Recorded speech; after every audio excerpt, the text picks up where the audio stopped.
This is a story about love, loss, and the long road back to light. My son Ryder was born still after what seemed to be a healthy, full-term, uneventful pregnancy. Nothing prepared us for that day or for everything that followed. In this podcast, I'll take you through the moments leading up to his passing, the immediate aftermath, and the reality of learning how to survive something that feels impossible to survive. I'll show you how I slowly found my footing again, how joy eventually made its way back into my life, and where I am today. This is not medical advice, and I'm not a therapist or healthcare professional. These are my experiences, my perspectives, and my truth. If you are walking a similar path, I encourage you to seek guidance from your care providers and find what works best for you. But this is my story, and if you're here, I hope that somewhere within it, you find a little bit of hope.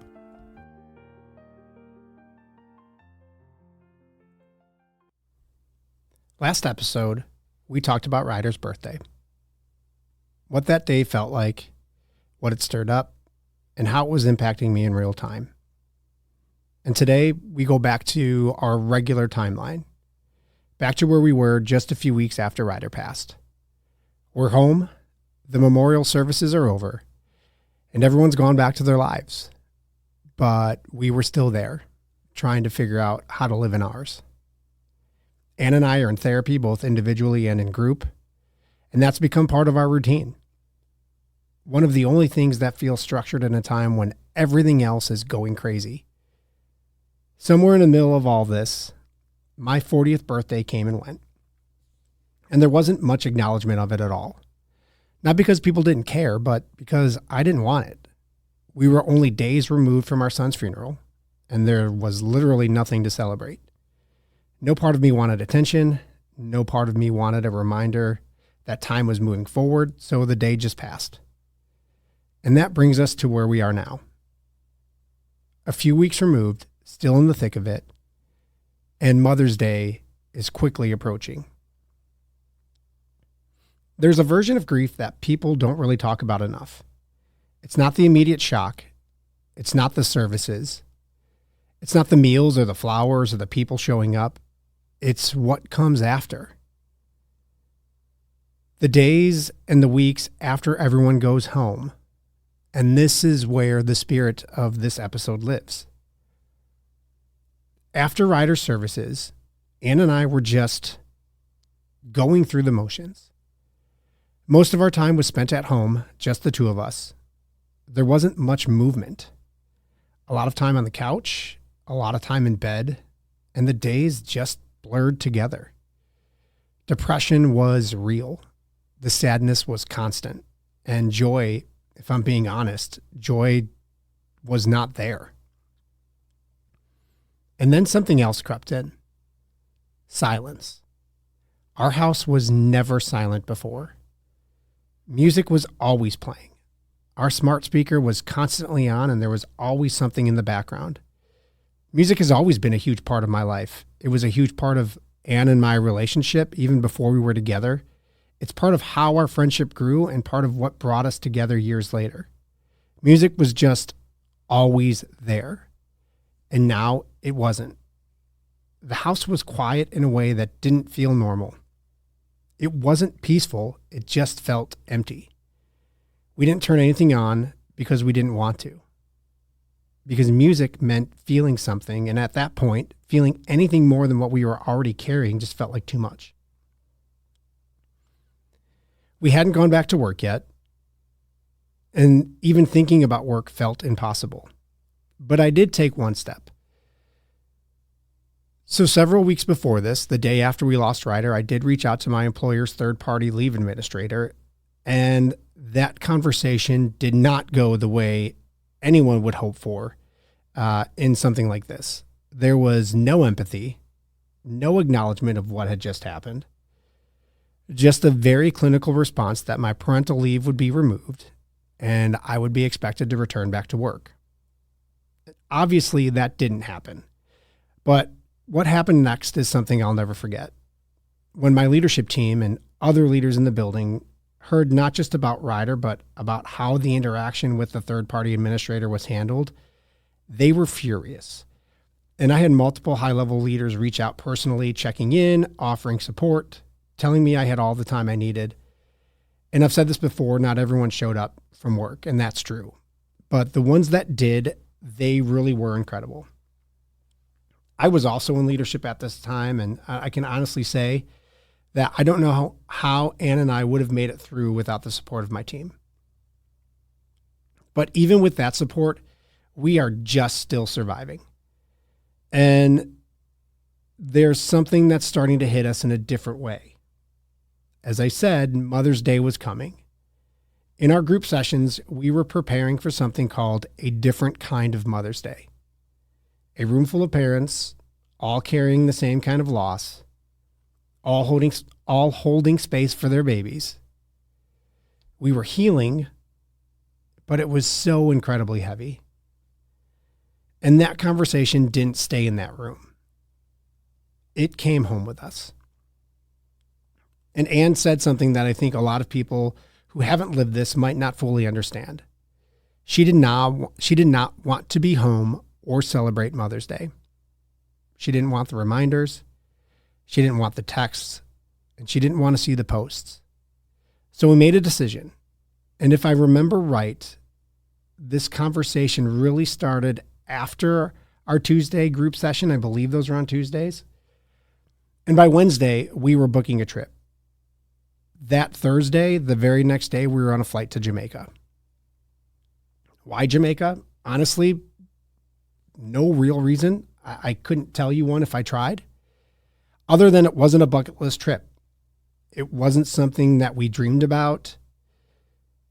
We couldn't do a dream trip.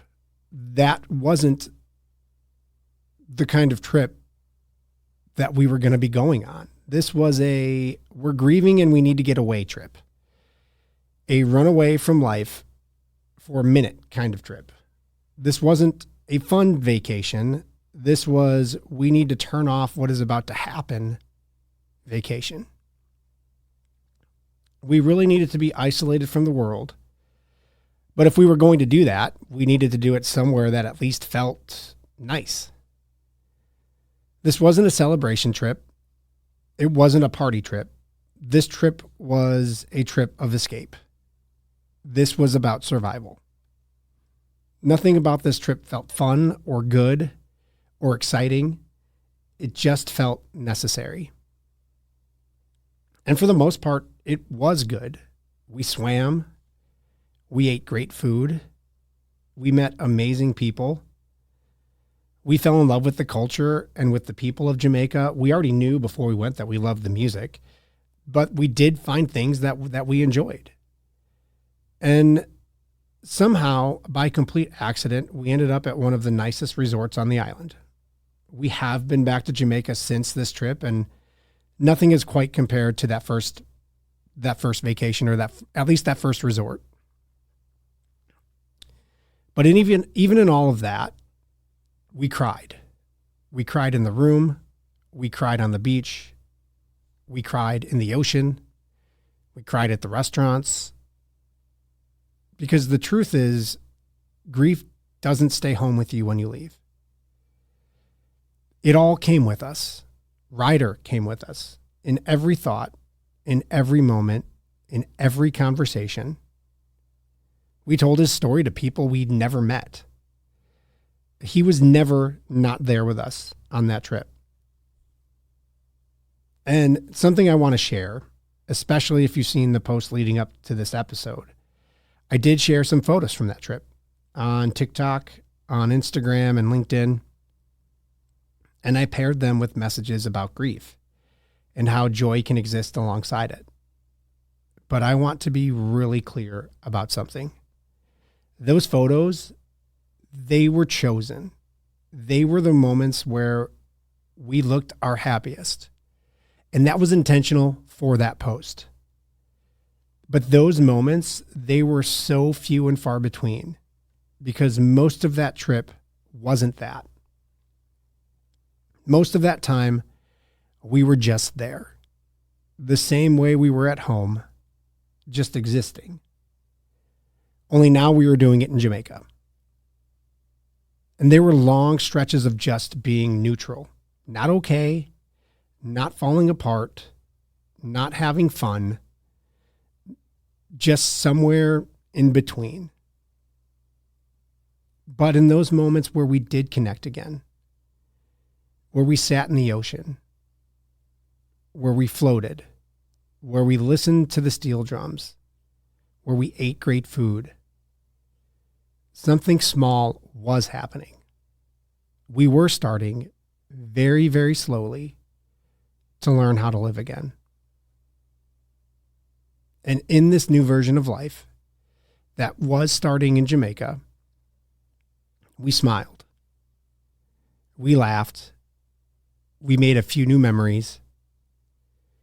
But in those moments, the guilt showed up every time.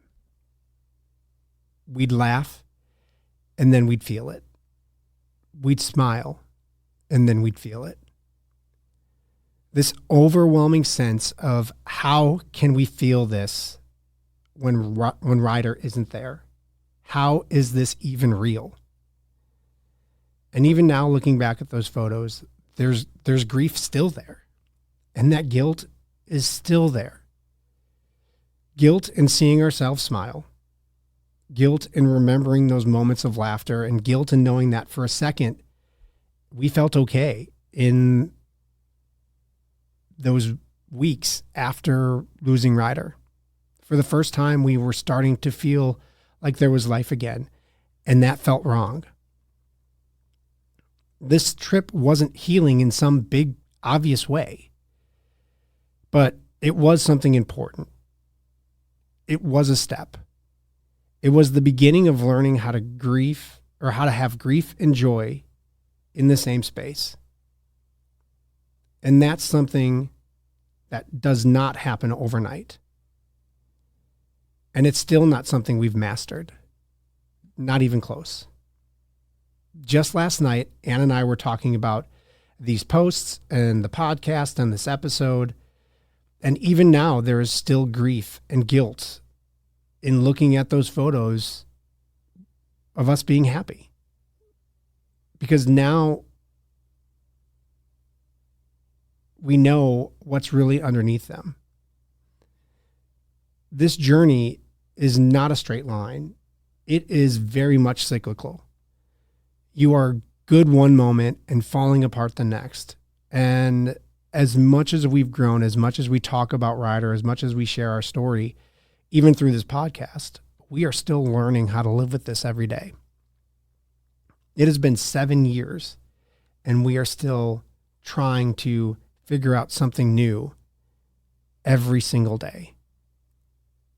And I think this is where that feeling we were struggling to describe earlier really comes into focus. People around us at this time kept telling us that you're still parents, and we understood what they meant, but it didn't fully feel like that title belonged to us. Not in the way that people would celebrate it on Mother's Day or Father's Day. And that feeling, it extends beyond just holidays. Even in spaces that are meant to build community and support, we felt out of place. At this point in the timeline, I'm not back at work yet, but when I do go back, I find that we have all types of groups at work. Groups for veterans, for people of color, for LGBTQ plus community. And we have a parent group. And so when I come back to work eventually in this story, in this timeline, I start to question, where my group is. Because where do you put a parent whose child has died? There is no clean box to check for that. And that's something society doesn't always make space for. And I want to be clear about something. This doesn't mean that we don't believe parents who have lost a child are not still parents. If you've walked this path, you probably understand exactly what I'm trying to say here, that this just isn't a clean category. And it's not just the loss community. There are so many kinds of loss that don't fit neatly into the way the world celebrates these days. There are families carrying trauma. There are broken relationships. I have friends in the LGBTQ plus community that have been pushed out of their families and struggle through Mother's Day and Father's Day in a completely different way than we have. or them Ann and I have. And so for us, this was our first time navigating life in this new reality. We didn't feel like we fit cleanly into a mother or father box. And so we're in Jamaica trying to outrun our sadness. And then Sunday comes, Mother's Day. The whole reason we took the trip was to avoid it. And still there it was. A big buffet at the resort, Happy Mother's Day written in seashells, flowers being handed out. You couldn't escape it. We sat there at breakfast and we cried, but we stayed. And I think that's something that Ann and I are still learning and always will be. You don't escape grief. Not on holidays, not on milestones, not on the days you wish you could just skip. Grief and life, they exist together side by side. And there's always going to be something missing. But at the same time, there's still going to be moments where you laugh, moments where you connect, moments where you feel something other than the weight of it all. But the absence never leaves. Ryder is always there, but he's also always missing. Just last night, our daughter came out of her bedroom with a picture that she had drawn. She was supposed to be asleep, but that's another discussion. But the picture was for Ryder because she misses her brother that she never got to know. And she came out and she handed us this picture and she asked how we could send it to him in heaven because she didn't know how. And the tears came even harder than normal. And so maybe that's a future episode because our children, they do know Ryder and they do celebrate him. And so maybe there's something that we should discuss there or something that we should navigate there. I don't know. We'll think about it. But the truth of it is we weren't trying to forget. We were just trying to breathe on this trip. That was the whole reason to go to Jamaica. We were just trying to breathe in the storm. And in that time, for us, that was enough. And even now, when I look back at those days and weeks, months after losing Ryder, what is so deafening about that time was how loud the silence was. And so if you've ever looked at someone's life and thought they looked okay, here's what I want you to take away from today's episode. Just know that you might only be seeing the moments that they chose to share. There's always something underneath. And sometimes underneath those moments, even in those moments that seem like they're the happiest they can be, there's grief and there's guilt. And all of it is living side by side. So if you're walking through grief right now and you're just surviving, that's enough. You don't have to figure it all out. You don't have to move forward in some perfect linear way. Just keep breathing. Just keep moving.